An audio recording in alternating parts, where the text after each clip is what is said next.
Hello dear students, welcome back to my channel physics SPC. Moving charges and magnetism का एक question. A triangular shaped wire carrying a current 10 ampere is placed in uniform magnetic field. खासकर ये uniform magnetic field 0.5 tesla as on figure. The magnetic force on segment C D, पूरे पे नहीं पूछ रहा, segment C D पर force पूछ रहा है। बी सी सी डी और बी डी 5 सेंटीमीटर, ये 5, ये 5 और ये 5।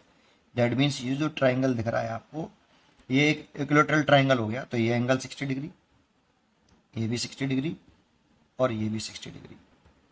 ठीक है, फोर्स पूछ रहा है इस वाले वायर पर, सी डी पर। तो मैग्नेटिक फोर्स होता है, वेक्टर फॉर्म में लिखो तो एफ बराबर I L vector cross B vector. और एल वेक्टर की डायरेक्शन होती है करंट के अलॉन्ग। एल वेक्टर डायरेक्शन वही होती है जो करंट के अलॉन्ग होती है। करंट के अलॉन्ग एल वेक्टर की डायरेक्शन होती है। तो इसे मैग्नीट्यूड फॉर्म में लिखते हैं तो एफ बराबर लिखते हैं I L B sine theta. Actual में यहाँ पे थीटा जो होता है वो angle between L vector and B vector.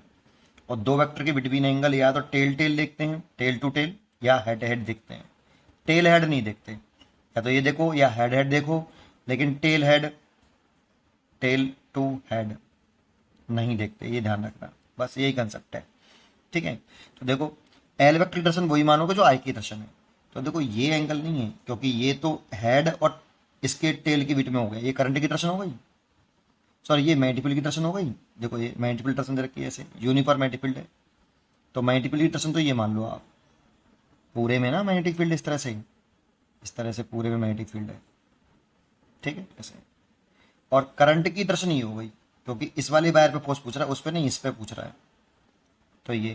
तो ये तो करंट की डायरेक्शन का हेड हो गया और बी वेक्टर का टेल हो गया। तो ये तो लेंगे नहीं, तो इसको एक्सटेंड कर लो। तो इसको एक्सटेंड करेंगे तो एल वेक्टर की डायरेक्शन ये हो जाएगी, और ये एंगल होगा एल वेक्टर और बी वेक्टर के बीच में।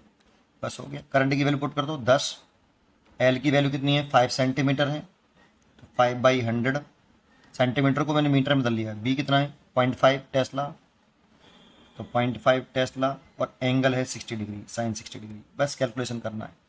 इस पॉइंट को डालो, यहाँ जीरो उड़ा लो।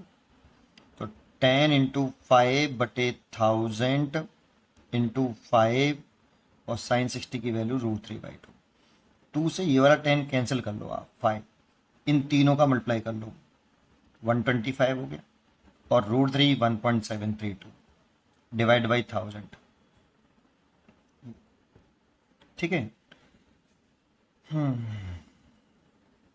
इतना आ गया। ठीक है, 25 से ये काट लो आप 5 बार, और 25 से ये कट गया 40 बार, और 5 से काट लो ये 8 बार। अब 8 का इसमें डिवाइड करो तो ये 0.2165 न्यूटन आ जाएगा। इसका 8 में डिवाइड करो तो 0.2165 आता है। तो ये सी चॉइस हो गई। उम्मीद करता हूँ कि आपको ये जरूर समझ में आया होगा। पढ़ते रहिए और खुश रहिए।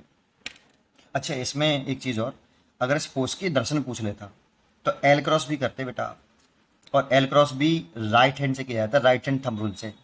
आपको एल वेक्टर से बी वेक्टर की तरफ छोटे एंगल से अपनी राइट हैंड की फिंगर को कर्ल करना है।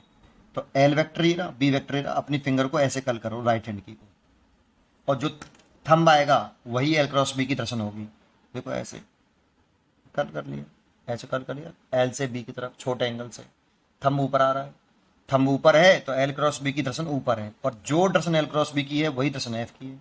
तो एफ जो इस पे जो फोर्स लग रहा है वो इस वायर पर, वो ऊपर की तरफ लग रहा है बेटा, ऐसे एफ वेक्टर ऐसे लग रहा है, ऐसे फोर्स। और एक चीज देखिए, एफ और बी परपेंडिकुलर हैं, और एफ और एल भी परपेंडिकुलर हैं। तो इस वाले केस में हमेशा एफ और एल वेक्टर ऑलवेज परपेंडिकुलर, और एफ और बी ऑलवेज परपेंडिकुलर, ये ऑलवेज होते हैं बेटा। ठीक है, इस फॉर्मूले के अंदर।